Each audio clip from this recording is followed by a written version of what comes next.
अगला पेपर तो कई दिनों बाद है, लेकिन साइंस ने थोड़ा सा डिस्टर्ब कर दिया हर एक बच्चे को, क्योंकि पेपर थोड़ा सा टफ आ गया था, बच्चों को बहुत लेंदी लगा था, कुछ बच्चों के क्वेश्चंस भी छूटे थे। इसीलिए मैं बार बार कहता था यार टाइम मैनेजमेंट और बहुत ज़्यादा वर्क करना है।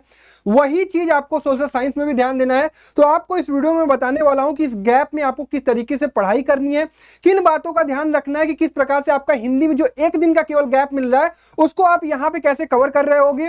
सोशल साइंस में टाइम मैनेजमेंट पर अपनी कमांड बढ़ाने के लिए किस प्रकार से प्रैक्टिस करते हो इस गैप्स में, राइटिंग आपको कैसे करनी है आंसर्स की, वो सारी चीजें मैं सिखाने वाला हूं।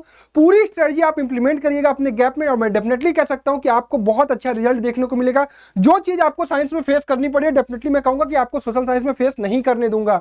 अब बात मेरी सुनिए, ठीक है। 5 तारीख 4 को आपने पेपर दिया, 5 को आपने पढ़ाई की होगी। जब भी आपको ये वीडियो मिल रहा होगा 5, 6, 7, 8, 9, 10, 11, 12, 13 इसके बीच में आपकी एक दिन की होली आएगी। मैं जानता हूं कि यार होली एक ऐसा त्यौहार है कि हर एक बच्चा खेलता है, और बिल्कुल खेलना चाहिए। ऐसा कोई प्रेशर नहीं लेना है कि यार मेरे बोर्ड चल रहा है तो मैं होली नहीं खेलूंगा। आप बिल्कुल खुश रहिए, डेली अपना 1-2 घंटा यार एंटरटेनमेंट के लिए निकालना चाहिए। हाँ, बोर्ड एग्जाम चल रहा है तो हमें ज्यादा फोकस्ड अपनी पढ़ाई पर रहना है। तो आप मेरी बात सुनिएगा ध्यान से। अगर मैं चैप्टर्स की बात करूं, टू द पॉइंट बात करूंगा, बहुत इधर उधर की बात नहीं करूंगा। चैप्टर्स की मैं बात करूं तो हिस्ट्री में आपके 5 चैप्टर हैं, ज्योग्राफी में 7 चैप्टर हैं, पॉलिटी में आपके 5 चैप्टर हैं, इकोनॉमिक्स में 4 चैप्टर हैं। हिस्ट्री में आपके नेशनलिज्म इन इंडिया से आपका मैप आता है, और 7 चैप्टर में से 6 चैप्टर में से आपके मैप के क्वेश्चन आते हैं। इसका मतलब आपको मैप भी साथ साथ तैयार करना है। पेपर आपका 15 तारीख को है, लेकिन उसके बाद आपका जो पेपर है वो 17 तारीख को हिंदी का है। इसका मतलब आपको थोड़ी बहुत हिंदी की पढ़ाई इस गैप में करनी पड़ेगी, और बहुत सारे बच्चे ये स्टार्ट कर चुके हैं 5, 6, 7 में। वो गैप्स में, ये जो बड़े गैप्स मिले हैं उसमें हिंदी को शुरुआत कर चुके हैं। तो अगर आपने भी नहीं किया अभी तक तो 1 या 2 दिन अभी जो मैं बता रहा हूं उसमें आप हिंदी जरूर कर लेना। अब मेरी बात सुनो, इसको हटाते हैं। मैं आपको पहले टाइम शेड्यूल बना देता हूं। शेड्यूल क्या है, शेड्यूल क्या फॉलो करना है, फिर उसके बाद हर एक दिन आपको किस तरीके से पढ़ाई करनी है वो मैं बताऊंगा। अब 5 को आपने थोड़ी बहुत हिंदी पढ़ी होगी, अगर नहीं भी पढ़ी होगी तो आज पढ़ रहे होगे हिंदी। और 7 तारीख से आपको सोशल की भी प्रिपरेशन स्टार्ट करनी है। तरीका सुनिए बहुत ध्यान से। 7 को आपको हिंदी या तो 2 चैप्टर यहां से आप कर लो, या तो 1 चैप्टर सोशल का पहला वाला नेशनलिज्म इन यूरोप, बहुत बड़ा है, थोड़ा सा वास्ट है। तो कल जो है कि 7 तारीख को आप हिंदी के साथ साथ 1 चैप्टर हिस्ट्री का कर लीजिएगा, और 8 तारीख को हिंदी के साथ साथ 1 चैप्टर और हिस्ट्री का कर लीजिएगा, that is nationalism in India. इसके बाद जो 9 तारीख आएगा इसमें आपके 3 चैप्टर जो हिस्ट्री के हैं, जो बड़े बड़े हैं, उनको आप फिनिश कर लीजिएगा। तो 7, 8, 9 में आपका पूरा यहां तक आपका हिस्ट्री खत्म हो चुका है। क्योंकि हिस्ट्री एक ऐसा सब्जेक्ट है जो कि आपको डराता है कि मैं बहुत बड़ा हूं तो मुझे पहले ही खत्म कर दो, मुझे खत्म कर दो, तो तुम्हारे मन से बाहर निकल जाएगा यार कठिन सब्जेक्ट मैंने निकाल लिया। जब मैं पेपर अटेम्प्ट करने की बात करता हूं तो आपसे ये कहता हूं कि पहले कठिन चीजों को अटेम्प्ट करो जो तुम्हें आ रहा है, मतलब कठिन इन द सेंस कि जो तुम्हें आ रहा है और वो लेंदी है। तो इसी प्रकार से यहाँ कठिन है, लेंदी है, पढ़ोगे तो आ ही जाएगा। तुम्हारे पास इतनी चीजें रिसोर्सेज अवेलेबल है, यूट्यूब पर हर एक बंदा आपको सारी चीजें डिलीवर कर रहा है, तो वहां से चीजें यूज कर सकते हो। 10 तारीख की बात करो तो 2 चैप्टर ज्योग्राफी का, 1 चैप्टर इकोनॉमिक्स का और 1 चैप्टर पॉलिटी का। 11 की बात करो तो 2 चैप्टर ज्योग्राफी का, 1 चैप्टर इकोनॉमिक्स का और 1 चैप्टर पॉलिटी का। 12 की बात करो तो 2 चैप्टर ज्योग्राफी का, 1 चैप्टर इकोनॉमिक्स का और 1 चैप्टर पॉलिटी का। 13 की बात करो तो 1 चैप्टर ज्योग्राफी का, 1 चैप्टर इकोनॉमिक्स का और 2 चैप्टर पॉलिटी का। अब मेरी बात ध्यान से सुनो, कई तरीके के बच्चे होंगे। कुछ बच्चों का सिलेबस काफी पूरा हो चुका होगा, कुछ बच्चे एकदम फ्रेश स्टार्ट कर रहे होंगे, कुछ बच्चे 3-4 चैप्टर कर चुके हैं। अलग अलग तरीके, मुझे पता है, ऐसा थोड़ी है कि सबको यही वाला रूल फॉलो करना है, ये एक सिस्टम है। अब जैसे सबसे पहले आपको क्या करना चाहिए ना कि आपको अपना सिलेबस पूरा लिख देना चाहिए। कहीं से भी सिलेबस निकाल लो, आपको सीबीएसई के ऑफिशियल साइट्स पर सिलेबस मिल जाएगा, वहां से सिलेबस निकालने के बाद लिखो, और लिखो साइड में कि तुम्हारा क्या कंप्लीट है और क्या इनकम्प्लीट है। फिर इनकम्प्लीट की लिस्ट निकालो और शुरुआत वाले दिन में पहले इनकम्प्लीट वाली चीजों को कंप्लीट करो। यही काम करना है। और सोचोगे कि पहले कंप्लीटेड वाले को फिर रिवाइज करने लोगे, नहीं, पहले इनकम्प्लीट को कंप्लीट करो, फिर लास्ट में उनका रिवीजन करना, फिर ये जो कंप्लीट करोगे फिर इसको भी लास्ट में रिवाइज कर लेना। दैट्स इट, ठीक है।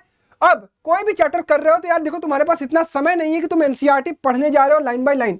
हालांकि पढ़नी तो चाहिए क्योंकि एमसीक्यू के क्वेश्चन भी आ रहे हैं, 20 क्वेश्चन आपको एमसीक्यू के मिलेंगे जो आपको एनसीईआरटी के बीच से मिलेंगे।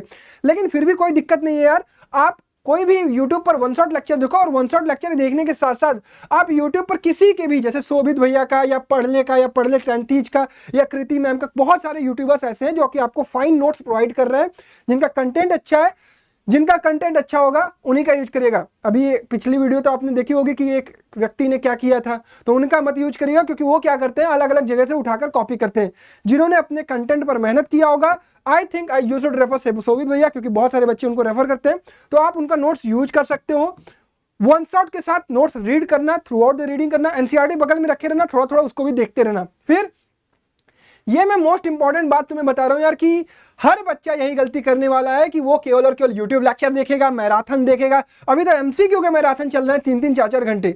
भाई साहब अगर आप मैराथन देखते रह जाओगे, एमसीक्यू सुनते रह जाओगे, कहानियां सुनते रह जाओगे, आंसर्स नहीं लिख पाओगे। जब तक तुम घर पर बैठ के आंसर खुद से नहीं लिखोगे, खुद से फ्रेम नहीं करोगे, you can't right answers in the exam hall. ये आपको फेस करना पड़ेगा। आप वहां पर गुजमुजा जाओगे, कहानी के फॉर्म में सारी चीजें लिखोगे। आपको पॉइंट वाइज आंसर्स कैसे याद होंगे, ये तरीका सुनो। आपको क्वेश्चन आंसर की पहले रीडिंग लगानी है। चैप्टर पढ़ लिया, वन शॉट देख लिया, नोट्स पढ़ लिए, क्वेश्चन आंसर की रीडिंग लगानी है। अब कुछ क्वेश्चन आंसर सेलेक्टेड उठाने, उनके आंसर खुद से राइट करने, तब जाके तुम्हारा चैप्टर कंप्लीट होगा। और नहीं करते हो ये चीज तो मैं डेफिनेटली कह सकता हूं कि एग्जाम में आंसर नहीं लिख पाओगे। वही फालतू चीजें लिख के आओगे, 5 नंबर में 2 नंबर मिलेगा या 3 नंबर मिलेगा, फिर कहोगे भैया मेरे 95% नहीं आए।